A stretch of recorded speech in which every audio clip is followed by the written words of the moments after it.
వైఎస్ఆర్ సంపూర్ణ పోషణ, వైఎస్ఆర్ వైద్యశాలలు, వైద్య కళాశాలలు, ఆరోగ్యశ్రీ మరియు ఆరోగ్య ఆసరా వంటి కార్యక్రమాలు మానవ సామర్థ్యాల అభివృద్ధిపై దృష్టిని ప్రతిబింబిస్తున్నాయి. రాష్ట్ర మానవ వనరుల నాణ్యతను మెరుగుపరచడానికి మరియు అత్యున్నత నాణ్యతతో కూడిన విద్య, ఆరోగ్యం మరియు పోషకాహార సేవలను ప్రతి ఒక్కరికి అందించడానికి ఈ కార్యక్రమాలు రూపొందించబడ్డాయి. ఈ కార్యక్రమాల విజయం ద్వారా నీతి ఆయోగ్ యొక్క బహుళ పేదరిక నివేదిక MPIలో మన రాష్ట్రం ఉన్నత స్థాయిలో నిలిచింది. నీతి ఆయోగ్ యొక్క 2021 SDGల నివేదిక ప్రకారం పేదరికం తగ్గింపులో మన రాష్ట్రం 5వ స్థానంలో ఉంది. మన ప్రభుత్వ కార్యక్రమాల ద్వారా మన రాష్ట్రంలో ఇప్పుడు శిశు మరియు కౌమార దశల్లోని పిల్లల మరణాలు 2% కంటే తక్కువగా ఉన్నాయి. బాలింతల ఆరోగ్య రక్షణలో రాష్ట్ర 5వ స్థానంలో ఉంది. విద్యలో కూడా మనం పాఠశాల హాజరును 98% కంటే ఎక్కువగా సాధించాము. స్థూల నమోదు నిష్పత్తి GR ఏదైతే ఉందో అధ్యక్ష, రేటు కూడా షెడ్యూల్డ్ కులాల విషయంలో 7.5% గాను, షెడ్యూల్డ్ తెగల విషయంలో 9.5% గాను, బాలికల విషయంలో 11.03% గాను పెరిగి జాతీయ పెరుగుదల రేటును అధిగమించింది. మౌలిక సదుపాయాల అభివృద్ధి, స్వచ్ఛమైన నీరు మరియు పారిశుద్ధ్యం, సరసమైన మరియు స్వచ్ఛమైన ఎనర్జీ శక్తిని అందుబాటులో ఉంచడం, స్థిరమైన నగరాలు మరియు సంఘాలను ప్రోత్సహించడం మరియు మౌలిక సదుపాయాలను ఏర్పాటు చేయడం లాంటి SDGలు 2వ మూలస్తంభమైన మౌలిక సదుపాయాల అభివృద్ధి కేంద్రీకే వస్తాయి.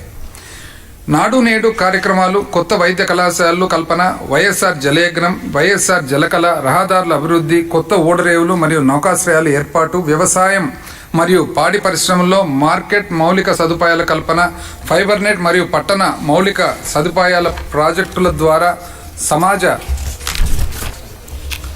ఆస్తులు మరియు మౌలిక సదుపాయాల కల్పన జరుగుతున్నది. జగనన్న కాలనీలు, వైఎస్ఆర్ హౌసింగ్ వంటి కార్యక్రమాల ద్వారా అందరికీ ఇల్లు అందించడంపై మన ప్రభుత్వం దృష్టి సారించింది. నీతి ఆయోగ్ యొక్క 2021 బహుళ పేదరిక నివేదిక ప్రకారం గృహ సౌకర్యాలు కలిగిన జనాభా శాతం పరంగా మన రాష్ట్రం 3వ స్థానంలో ఉంది అని గౌరవ సభకు తెలియజేసుకుంటున్నాను. నాడు నేడు కార్యక్రమాలను భారీ స్థాయిలో అమలు జరపడం ద్వారా అంగన్వాడీలు, ఆసుపత్రులు మరియు పాఠశాలల మౌలిక సదుపాయాల కల్పనలో చారిత్రక నిర్లక్ష్యాన్ని మరియు తీవ్రమైన లోపాలను అధిగమించడానికి ఒక అవకాశం కల్పించింది. నీతి ఆయోగ్ యొక్క SDGల నివేదిక ప్రకారం రాష్ట్రంలోని 100% కుటుంబాలకు విద్యుత్ అందించబడింది. అంతేగాక వీరంతా శుభ్రమైన వంట నూనెలను ఉపయోగిస్తున్నారు కూడా. మన రాష్ట్రంలో 91% కంటే ఎక్కువ పాఠశాలల్లో గల భవన ప్రాంగణాలు తాగునీరు మరియు విద్యుత్తో కూడిన ప్రాథమిక మౌలిక సదుపాయాలను కలిగి ఉన్నాయని కూడా ఈ నివేదిక వెల్లడించింది. జాతీయ సగటు కంటే ఇది 7% ఎక్కువ. ఆరోగ్యం విషయంలో 99.5% కంటే ఎక్కువ కాన్పులు సంస్థాగతమైనవే అని ప్రాథమిక లేదా జిల్లా వైద్య కేంద్రాల్లో జరపబడినవే. అంతేగాక మన రాష్ట్రం వైద్యులు, నర్సులు మరియు ఇతర వైద్య సహాయ సిబ్బందితో కూడా 2వ అతిపెద్ద వైద్య సిబ్బందిని కలిగి ఉందని కూడా ఈ నివేదిక పేర్కొంది. ఇది మన ఆరోగ్య మౌలిక సదుపాయాలకు పటిష్టతను చూపుతుంది. జీవనోపాధి, 3వ మూలస్తంభమైన జీవనోపాధి కల్పన అనేది సముచితమైన పని అని ఆర్థిక వృద్ధి అవకాశం కల్పించడం వంటి SDGలను కలిగి ఉంటుంది.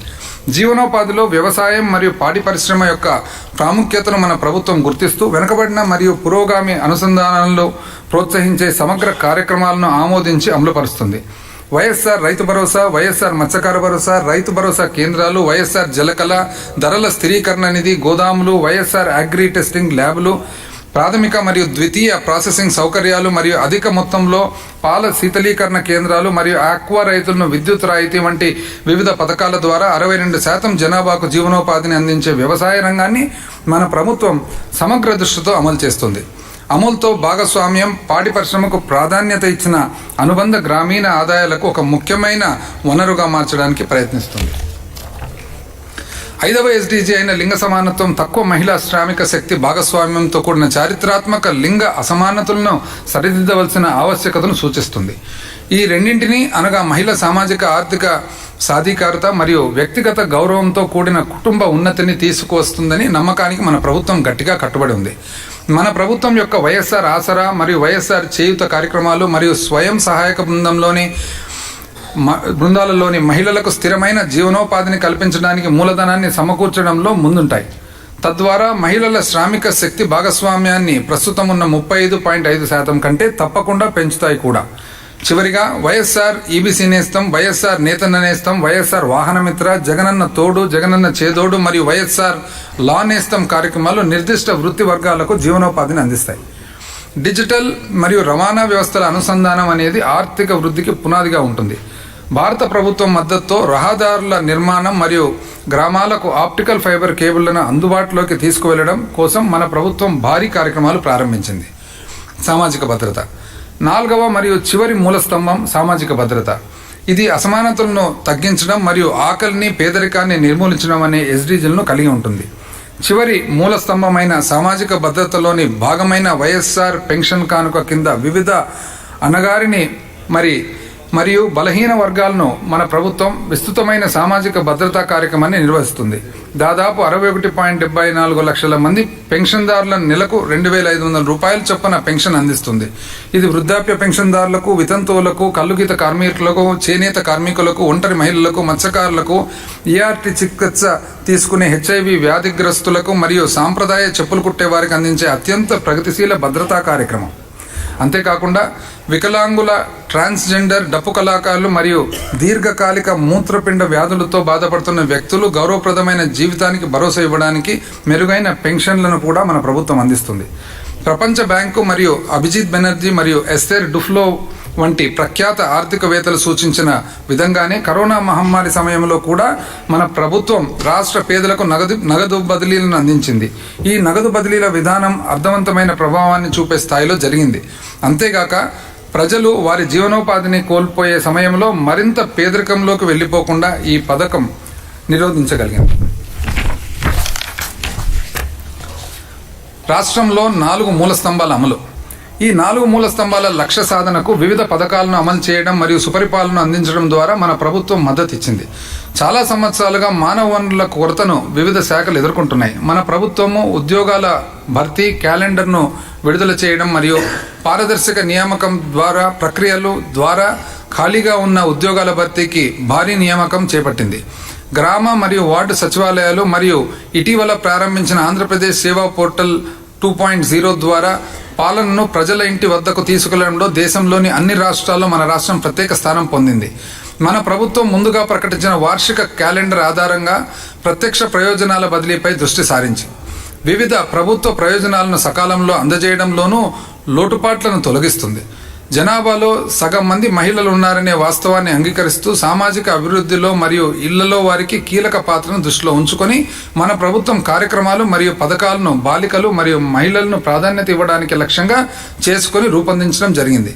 చివరిగా నిబద్ధత, విశ్వసనీయత, పారదర్శకత మరియు విశ్వాసం అనే లక్షణాల ద్వారా రాష్ట్ర ప్రజల జీవితాలను మెరుగుపరచడానికి మరియు సుస్థిరమైన అభివృద్ధి సాధిస్తూ ఆర్థిక వృద్ధి చెందే దిశగా మన ప్రభుత్వం ప్రయత్నిస్తుంది. కోవిడ్-19 మహమ్మారి కారణంగా ఏర్పడిన భారీ ప్రతికూలతతోనూ కూడా దిగ్భ్రాంతిని అధిగమించడానికి మన రాష్ట్రం ఈ విధానాల అమలు ఎంతోగానో సహాయపడింది. గౌరవనీయ ముఖ్యమంత్రి శ్రీ వైఎస్ జగన్మోహన్ రెడ్డి గారి దృఢమైన నాయకత్వంలో ఈ మహమ్మారిని ఎదుర్కోవడానికి, బడుగు బలహీన వర్గాల జీవితాలు మరియు జీవనోపాధిని రక్షించడానికి మన ప్రభుత్వం అనేక అత్యవసర చర్యలు చేపట్టింది. ఈ మహమ్మారి ఉన్న సమయంలో గౌరవనీయ ముఖ్యమంత్రి గారు తరచూ సమీక్షలు జరిపారు. వారి నిర్విరామ కృషికి ఈ గౌరవ సభ ద్వారా ధన్యవాదాలు తెలియజేస్తున్నాను. ఐ రిపీట్ అధ్యక్ష, గౌరవ ముఖ్యమంత్రి గారి నిర్విరామ కృషికి గౌరవ సభ ద్వారా ధన్యవాదాలు తెలియజేస్తున్నాను. అదేవిధంగా ఈ రాష్ట్రంలో ఎంతోమంది హెల్త్ డిపార్ట్మెంట్ కానీ, మరి పబ్లిక్ హెల్త్ కానీ, పోలీస్ డిపార్ట్మెంట్ కానీ, రెవెన్యూ శాఖ కానీ, ఇతర ఎన్నో శాఖలు ఎవరైతే మరి కోవిడ్-19 మహమ్మారిని ఎదుర్కోవడానికి పాల్గొన్నారో వాళ్ళందరికీ కూడా సభ ద్వారా మరి ధన్యవాదాలు తెలియజేస్తాం. వేలాది మంది ఆరోగ్య కార్యకర్తలు, పోలీస్, ప్రజారోగ్యం, రెవెన్యూ మరియు ఇతర శాఖల సిబ్బంది కృషి వలన మన రాష్ట్రం ఈ మహమ్మారిని విజయవంతంగా ఎదుర్కోగలిగింది. ఆరోగ్య మరియు కుటుంబ సంక్షేమ మంత్రిత్వ శాఖ నివేదిక ప్రకారం మన రాష్ట్రం దాదాపు 8.5 కోట్ల వ్యాక్సిన్ డోసులను రాష్ట్ర ప్రజలకు అందించింది. ఈ సంఖ్య రాష్ట్ర జనాభా కంటే దాదాపు రెట్టింపు అనే గౌరవ సభకు తెలియజేస్తున్నాను. లాక్డౌన్ మరియు ఇతర అంతరాయాల వల్ల ఎక్కువగా ప్రభావితమైన రాష్ట్ర ప్రజలకు విస్తృతమైన ప్రత్యక్ష నగదు బదిలీ పథకాల ద్వారా మన రాష్ట్ర ప్రభుత్వం సమర్థవంతంగా నగదు ప్రయోజనాలను అందించగలిగింది.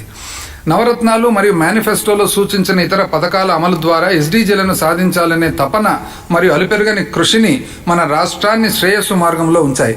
మన గౌరవనీయులైన ముఖ్యమంత్రి గారు ఆంధ్రప్రదేశ్ అభివృద్ధి పట్ల చూపుతున్న తపన రాష్ట్రంలోని ప్రతి ఒక్క పౌరుడి జీవితాన్ని మెరుగుపరిచే దిశగా కొనసాగుతుంది.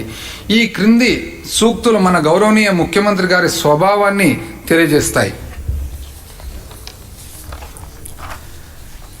నిశ్చిత్వాయ ప్రక్రమతే నాంతర్వస్తి కర్మణః అవంద్యకాలో వాస్య ఆత్మ సా వై పండితే ఉచ్యతే.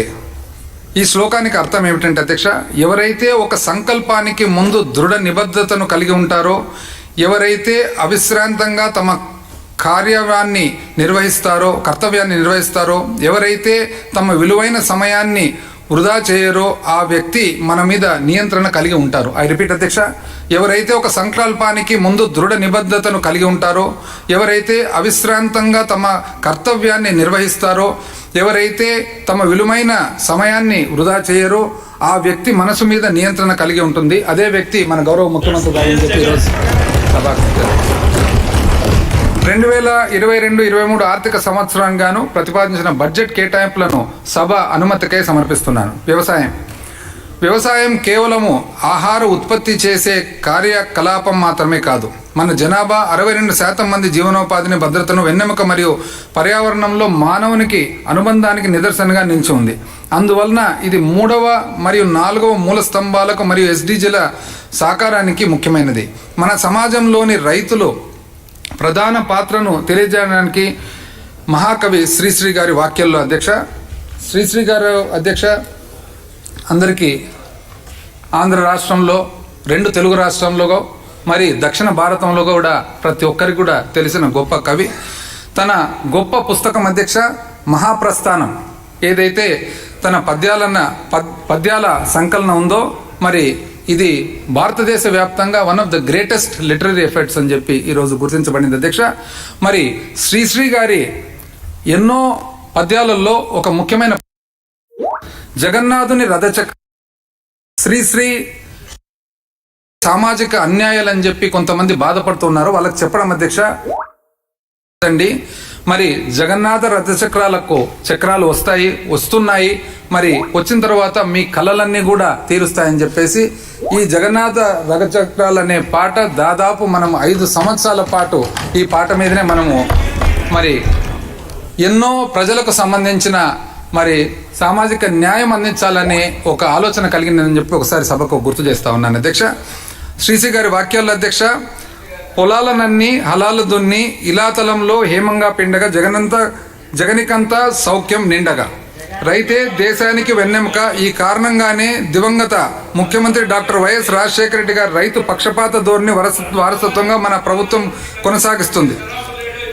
Doctor YSR Rythu Bharosa, PM Kisan Yojana ఈ పథకం ప్రారంభమైనప్పటి నుండి ప్రత్యక్ష నగదు బదిలీ పద్ధతి ద్వారా 20,117.59 కోట్ల రూపాయలు రైతు కుటుంబాల బ్యాంకు ఖాతాల్లో జమ చేయబడ్డాయి. ఇందులో భాగంగా ప్రధానమంత్రి కిసాన్ పథకం ద్వారా అందించబడే 6,000 రూపాయలకు అదనంగా రాష్ట్ర బడ్జెట్ నుంచి రైతుల బ్యాంకు ఖాతాల్లో 7,500 రూపాయలు జమ చేయబడుతున్నాయి. అలాగే షెడ్యూల్డ్ కులాలు, షెడ్యూల్డ్ తెగలు, వెనుకబడిన తరగతులు మరియు అల్పసంఖ్యాక వర్గాల వారికి చెందిన 1,67,000 భూమి లేని కౌలుదారులు మరియు అటవీ హక్కుల గుర్తింపు చట్టం కిందకు వచ్చే ROFR కుటుంబాలకు 13,500 రూపాయల చొప్పున రాష్ట్ర బడ్జెట్ నుండి ప్రత్యేక బడ్జెట్ అందించబడింది. కోవిడ్ మహమ్మారి కారణంగా ఆర్థిక సంక్షోభం గరిష్ట స్థాయికి చేరుకున్నప్పటికీ సకాలంలో ఆర్థిక సహాయం విడుదల చేయడం వలన రైతుల వ్యవసాయ కార్యకలాపాలను నిరంతరాయంగా కొనసాగించడం జరిగింది. 52.40 లక్షల రైతు కుటుంబాలకు ప్రయోజనం చేకూర్చుటకు డాక్టర్ వైఎస్ఆర్ రైతు భరోసా, ప్రధానమంత్రి కిసాన్ యోజన కింద 2022-23 సంవత్సరానికి 3,900 కోట్ల రూపాయలు కేటాయింపులు ప్రతిపాదిస్తున్నాను అధ్యక్ష. వైఎస్ఆర్ ఉచిత పంట బీమా. మన ప్రభుత్వం ఈ పంట నామోదు అనగా ఈ క్రాప్ రిజిస్ట్రేషన్ ఆధారంగా వైఎస్ఆర్ ఉచిత పంట బీమా పథకాన్ని అమలు చేస్తుంది. ఫలితంగా ఈ క్రాప్ కింద నామోదు చేసుకున్న రైతులందరూ స్వయంగా ఉచిత పంట బీమా పథకం కిందకు వస్తారు. నీతి ఆయోగ్ మన కార్యక్రమాన్ని ఇతర రాష్ట్రాల అనుసరించదగిన ఆదర్శ నమూనా కార్యక్రమం గుర్తించింది. 2019 ఖరీఫ్ సీజన్లో ఈ పథకం ప్రారంభమైనప్పటి నుంచి ప్రత్యక్ష నగదు బదిలీ పథకం ద్వారా 29.05 లక్షల మంది రైతులకు 3,707.02 కోట్ల రూపాయలు బీమా క్లెయిమ్లను గత ప్రభుత్వం బకాయిలతో సహా చెల్లించడం జరిగింది. వైఎస్ఆర్ ఉచిత పంటల బీమా పథకం కోసం 2022-23లో 1,802 కోట్ల రూపాయలను కేటాయింపును ప్రతిపాదిస్తున్నారు. వైఎస్ఆర్ సున్నా వడ్డీ పంట రుణాలు. 2019-20 రబీ కాలంలో మరియు 2020-21 ఖరీఫ్ కాలంలో తీసుకున్న 1 లక్ష రూపాయల వరకు ఉన్న పంట రుణాల కోసం 2021-22 ఆర్థిక సంవత్సరంలో 12,30,000 మంది అర్హులైన రైతులు బ్యాంక్ ఖాతాల్లో 207.72 కోట్ల రూపాయల వడ్డీ రాయితీలను మన ప్రభుత్వం నేరుగా వారి ఖాతాల్లోకి జమ చేయడం జరిగింది. ఈ పథకం ప్రారంభించినప్పటి నుండి గత ప్రభుత్వం పెండింగ్లో ఉంచిన బకాయిలతో సహా 65.01 లక్షల మంది రైతుల ఖాతాల్లో 1,185 కోట్ల రూపాయలను ప్రత్యక్ష నగదు బదిలీ విధానంలో జమ చేయడం జరిగింది. 2022-23 ఆర్థిక సంవత్సరానికి గాను వైఎస్ఆర్ సున్నా వడ్డీ పంట రుణాల కోసం 500 కోట్ల రూపాయలను కేటాయింపును ప్రతిపాదిస్తున్నాను. వైఎస్ఆర్ రైతు భరోసా కేంద్రాలు. గ్రామ సచివాలయాల విస్తరణలో భాగంగా మన ప్రభుత్వం రాష్ట్ర వ్యాప్తంగా 10,778 రైతు భరోసా కేంద్రాలను ఏర్పాటు చేసింది. ముందుగా పరీక్షించిన నాణ్యమైన మూల వనరులను సరఫరా చేయడం ద్వారా రైతు భరోసా కేంద్రాలు రైతులకు వివిధ సేవలను అందిస్తున్నాయి. అంతేకాకుండా ఇవి 20,000 రూపాయల వరకు నగదు లావాదేవీలు, బ్యాంకు ఖాతా తెరవడం, ఈకేవైసీ ప్రక్రియను పూర్తి చేయడం, నగదు బదిలీల వంటి బ్యాంకింగ్ సేవలను విస్తరించడంతో పాటు గ్రామ స్థాయిలో కొనుగోలు కేంద్రాలను కూడా పనిచేస్తాయి. 2022-23 ఆర్థిక సంవత్సరంలో రైతు భరోసా కేంద్రాల కోసం 18 కోట్ల రూపాయలు కేటాయింపును ప్రతిపాదిస్తున్నారు. వ్యవసాయ మార్కెటింగ్ మరియు ధరల స్థిరీకరణ నిధి. రైతులకు మద్దతు ధర అందించడంలో మార్కెటింగ్ శాఖ కలిగే నష్టాలను పూడ్చేందుకు 3,000 కోట్ల రూపాయల ధరల స్థిరీకరణ నిధిని మన ప్రభుత్వం ఏర్పాటు చేసింది. మన రాష్ట్రంలో విస్తృతంగా పండించే మిరపకాయలు, పసుపు, ఉల్లి, చిన్న మినుములు, అరటి, బత్తాయి వంటి మరో 6 రకాల పంటలను మన ప్రభుత్వం కనీస మద్దతు ధరను ప్రకటించింది. ఐ రిపీట్ అధ్యక్ష, మన రాష్ట్రంలో విస్తృతంగా పండించే మిరపకాయలు, పసుపు, ఉల్లి, చిన్న మినుములు, అరటి, బత్తాయి వంటి మరో 6 రకాల పంటలను మన ప్రభుత్వం కనీస మద్దతు ధర ప్రకటించింది. కేంద్ర ప్రభుత్వం 2022-23 బడ్జెట్లో 1,500 కోట్ల రూపాయలను మాత్రమే కేటాయించింది. 2022-23 ఆర్థిక సంవత్సరంలో ధరల స్థిరీకరణ నిధి భర్తీ కోసం 500 కోట్ల రూపాయల కేటాయింపును ప్రతిపాదిస్తున్నాను. అంటే అధ్యక్ష, కేంద్ర ప్రభుత్వం 1,500 కోట్లు కేటాయిస్తే రాష్ట్ర ప్రభుత్వం 3,000 కోట్లు కేటాయిస్తూ 3,000 కోట్లలో ఏదైతే తక్కువ పడుతుందో దాన్ని భర్తీ చేసేదానికి 500 కోట్లు కాకపోతే మొత్తము 3,000 కోట్లు అని చెప్పి తెలియజేస్తా ఉన్నాయి అధ్యక్ష. వైఎస్ఆర్ వ్యవసాయ పరీక్ష కేంద్రాలు. రైతుల నకిలీ విత్తనాలు, ఎరువులు మరియు పురుగుల మందు కొరతతో బాధపడుతున్నారు. ఈ సమస్యను పరిష్కరించడానికి జూలై 8, 2021 మొదటి దశలో 70 వ్యవసాయ పరీక్ష కేంద్రాలను స్థాపించడం జరిగింది. ఈ పరీక్ష కేంద్రాలు రైతులకు మంచి నాణ్యమైన మూల వనరులను పొందడంలో సహాయపడుతున్నాయి. అలాగే ఇవి పంటల ఉత్పత్తి మరియు ఉత్పాదకతను పెంచడానికి దోహదపడుతున్నాయి. మిగిలిన 77 పరీక్ష కేంద్రాల నియోజకవర్గ స్థాయిలో 2022 ఖరీఫ్ కాలం నుండి పనిచేస్తాయి. వైఎస్ఆర్ వ్యవసాయ పరీక్ష కేంద్రాల కోసం 2022-23లో 50 కోట్ల రూపాయలను ప్రతిపాదిస్తున్నారు. వ్యవసాయ యాంత్రీకరణ. మన ప్రభుత్వం ప్రతి వైఎస్ఆర్ రైతు భరోసా కేంద్రం వద్ద 10,750 వ్యవసాయ యంత్రాల అద్దె కేంద్రాలను CHC ఏర్పాటు చేయడం ద్వారా చిన్న మరియు సన్నకారు రైతులకు ఎటువంటి పెట్టుబడి మరియు నిర్వహణ భారం లేకుండా అద్దెకు వ్యవసాయ యంత్రాలను అందించడానికి వరి పంట ప్రధానంగా ఉన్న ప్రాంతాల పంట కోతలతో యాంత్రీకరణ సేవలను ప్రోత్సహించడానికి 1,615 క్లస్టర్ స్థాయి CHCలను పంట కోత యంత్రాలు అనగా కంబైన్డ్ హార్వెస్టర్లు, వరిగడ్డి బెయిలర్లు మొదలగు వాటితో మన ప్రభుత్వం ఏర్పాటు చేస్తుంది. ఉచిత మరియు రాయితీతో విద్యుత్ సరఫరా. మన ప్రభుత్వం వ్యవసాయ అవసరాల కోసం 19.64 లక్షల పంపు సెట్లకు 9 గంటల ఉచిత పగటిపూట విద్యుత్ సరఫరా చేస్తుంది. ఉద్యానవన మరియు నర్సరీలకు కూడా ఉచిత విద్యుత్తును మన ప్రభుత్వం సరఫరా చేస్తుంది. ఇంతేకాకుండా ఆక్వా రైతులకు యూనిట్కు ₹1.50 చొప్పున రాయితీతో కూడిన విద్యుత్ సరఫరా ఇవ్వడం జరుగుతుంది. రాష్ట్రంలోని రైతులకు ఉచిత విద్యుత్ సరఫరా కోసం నగదు బదిలీ పథకాన్ని అమలు చేస్తున్నాం. వ్యవసాయ పంపు సెట్లకు మీటర్లు అమర్చేందుకు అయ్యే ఖర్చు కూడా మన ప్రభుత్వమే భరిస్తుంది. 2022-23 ఆర్థిక సంవత్సరానికి 5,000 కోట్ల రూపాయలను విద్యుత్ రాయితీ కొరకు ప్రతిపాదిస్తున్నాను. పశుసంవర్ధక, పాడి మరియు మత్స్య పరిశ్రమ అభివృద్ధి. కోళ్ల పరిశ్రమ, పాడి పరిశ్రమ, పశువుల పెంపకం మరియు మత్స్య పరిశ్రమ వ్యవసాయ సమాజానికి అనుబంధ ఆదాయం అందిస్తూ రాష్ట్రంలో ముఖ్యమైన ప్రాథమిక జీవనోపాధిగా మారాయి. 2020-21లో దేశంలో గుడ్ల ఉత్పత్తిలో 1వ స్థానంలోనూ, మాంసం ఉత్పత్తిలో 2వ స్థానంలోనూ, పాల ఉత్పత్తిలో 5వ స్థానంలోనూ మన రాష్ట్రం నిలిచింది. వైఎస్ఆర్ పశు నష్ట పరిహార పథకం కింద 43,988 మంది రైతులకు ఆవు లేదా గేదె ఒక్కింటికి 30,000 రూపాయల చొప్పున మరియు గొర్రె లేదా మేక ఒక్కింటికి 6,000 రూపాయల చొప్పున నష్టపరిహారం అందించడం కోసం 169.52 కోట్ల రూపాయలు మంజూరు చేయబడ్డాయి. రైతుల యొక్క పశువుల వ్యాధి నిర్ధారణ సౌకర్యాలు అందుబాటులోకి తీసుకురావడానికి 154 నియోజకవర్గ స్థాయి జంతు వ్యాధుల నిర్ధారణ కేంద్రాలు మంజూరు చేయబడ్డాయి. అంతేకాకుండా దేశంలోని తొలిసారిగా 340 అంబులెన్స్లను కొనుగోలు చేయడం ద్వారా సంచార పశు అంబులేటరీ క్లినిక్లను ప్రారంభించడం జరిగింది. మొత్తం చేపల ఉత్పత్తిలో 46.23 లక్షల మెట్రిక్ టన్నుల ఉత్పత్తి, 29.40% వాటితో దేశంలోని మన రాష్ట్రం మొదటి స్థాయిలో ఉంటూ 16.5 లక్షల జనాభాకు జీవనోపాధిని కల్పిస్తుంది. భారతదేశ మత్స్య ఎగుమతిలో 36% వాటాను కలిగి మన రాష్ట్రం మొదటి స్థానంలో ఉంది. వైఎస్ఆర్ మత్స్యకార భరోసా పథకం కింద చేపల వేట నిషేధ కాలంలో వచ్చే 4,000 రూపాయల నష్టపరిహారాన్ని 10,000 రూపాయలకు పెంచడం ద్వారా 97,619 మంది తీర ప్రాంత మత్స్యకారుల లబ్ధి పొందుతున్నారు. గ్రామ స్థాయిలో రైతులకు మూల వనరులకు పరీక్ష సౌకర్యాలను కల్పించేందుకు మన ప్రభుత్వం 35 సమీకృత ఆక్వా ప్రయోగశాలను ఏర్పాటు చేస్తుంది. అదనంగా సముద్రంలోని లోతైన ప్రదేశాల చేపల వేటను ప్రోత్సహించడానికి మరియు సురక్షితమైన బైరింగ్ సౌకర్యాలను అందించడానికి అంతర్జాతీయ ప్రమాణాల ప్రకారం 8 చేపల వేట హార్బర్ నిర్మాణానికి మన ప్రభుత్వం చేపట్టింది.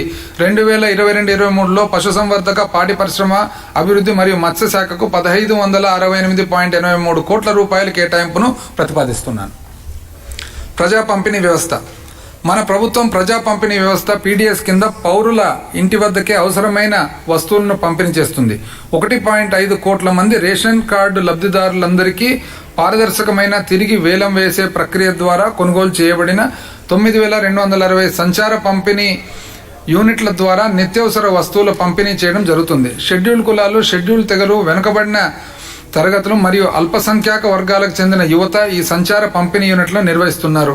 పేద ప్రజలకు నాణ్యమైన పౌష్టికాహారాన్ని అందించడానికి ప్రజా పంపిణీ వ్యవస్థ కింద స్వర్ణ మరియు సార్టెక్స్ రకాలకు చెందిన నాణ్యమైన బియ్యాన్ని అందించాలని మన ప్రభుత్వం నిర్ణయించింది.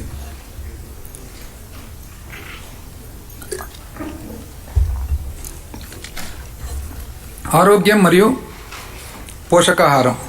అధ్యక్ష, మహాకవి గురజాడ అప్పారావు గారి అధ్యక్ష, one of the greatest writers Andhra Pradesh and Telugu states have produced. అందరికి తెలిసిన విషయమే అధ్యక్ష. ముఖ్యంగా మీకు కన్యాశుల్కం అనే ఒక నాటకం రాసి ఈరోజు one of the greatest place నాటకాల్లో గొప్ప నాటకం అధ్యక్ష. అదేవిధంగా దేశమును ప్రేమించుమన్నా, మంచి అన్నది పెంచుమన్నా, వట్టి మాటలు కట్టి పెట్టోయి, గట్టి మేలు తలపెట్టబోయి. అంటే ఈ వాక్యాలు ఏవైతే ఉన్నాయో ఇవన్నీ కూడా సంపూర్ణంగా పరిపూర్ణంగా నమ్మి ఈరోజు పరిపాలనలో మన ప్రభుత్వం కానీ మన గౌరవ ముఖ్యమంత్రి గారిని అమలు చేస్తూ ఉన్నారని చెప్పి ఈ సభకు నేను తెలియజేస్తా ఉన్నాను. అదేవిధంగా అధ్యక్ష, కన్యాశుల్కంతో పాటు సారంగధార అని చెప్పేసి ఒక గొప్ప మరి రచయిత కూడా చేయడం జరిగింది అధ్యక్ష. తిండి కలిగితే కండ కలదోయ్, కండ కలవాడేను మనిషోయ్. మొదట స్తంభము బలమైన మానవ సామర్థ్య అభివృద్ధిని సాధించడంలో మంచి ఆరోగ్య వ్యవస్థ కలిగిన సమాజం ఎంతో కీలక పాత్ర పోషిస్తుంది. నీతి ఆయోగ్ వైద్య సూచిక 2021 నివేదికల్లో 2 ఏళ్ల క్రితం 4వ స్థానంలో ఉన్న మన రాష్ట్రం నేడు దేశంలోని 2వ స్థానానికి ఎదగడం ద్వారా మా ప్రభుత్వం యొక్క విశేష కృషి ప్రతిబింబించడానికి గౌరవ సభకు తెలియజేస్తున్నాను. నెట్వర్క్ ఆసుపత్రుల సంఖ్యను 919 నుండి 1757కి పెంచడం, చికిత్సలను 1059 నుండి 2446కి పెంచడం ద్వారా మరియు ఒక్కో కుటుంబానికి ఆదాయ పరిమితిని ఏడాదికి 5 లక్షల రూపాయలకు పెంచడం ద్వారా గౌరవనీయులైన ముఖ్యమంత్రి 2019లో వైఎస్ఆర్ ఆరోగ్యశ్రీ పథకాన్ని పునరుద్ధరించారు. 1000 రూపాయల కంటే ఎక్కువ ఖర్చయ్యే అన్ని చికిత్సలు ఈ పథకం కింద చేర్చబడ్డాయి. క్యూఆర్ కోడ్తో కూడిన దాదాపు 1.4 కోట్ల వైఎస్ఆర్ ఆరోగ్యశ్రీ స్మార్ట్ హెల్త్ కార్డులు పంపిణీ చేయబడ్డాయి. జాతీయ కుటుంబ ఆరోగ్య సర్వే 4వ విడత నివేదిక ప్రకారం 2019-20లో 74.6% ఉన్న ఆరోగ్య బీమా పథకం పరిధిలోకి వచ్చే కుటుంబాల శాతం 2021-22 నాటికి 91.27% పెరిగింది. రిపీట్ అధ్యక్ష. జాతీయ కుటుంబ ఆరోగ్య సర్వే 4వ విడత నివేదిక ప్రకారం 2019-20లో 74.6%గా ఉన్న ఆరోగ్య బీమా పథకం పరిధిలోకి వచ్చే కుటుంబాలకు శాతం ఈ రోజు 2021-22 నాటికి 91.27% పెరిగింది. వైఎస్ఆర్ ఆరోగ్య ఆసరా పథకం కింద మా ప్రభుత్వం ఆపరేషన్ తర్వాత రోగి కోలుకునే వ్యవధిలో రోజుకు 225 రూపాయల చొప్పున ఆపరేషన్ అనంతరం జీవనోపాధి భత్యాన్ని రోగులకు అందిస్తుంది. డిసెంబర్ 2019 నుండి ఆరోగ్య ఆసరా కింద 8,83,961 కేసులకు గాను శస్త్రచికిత్స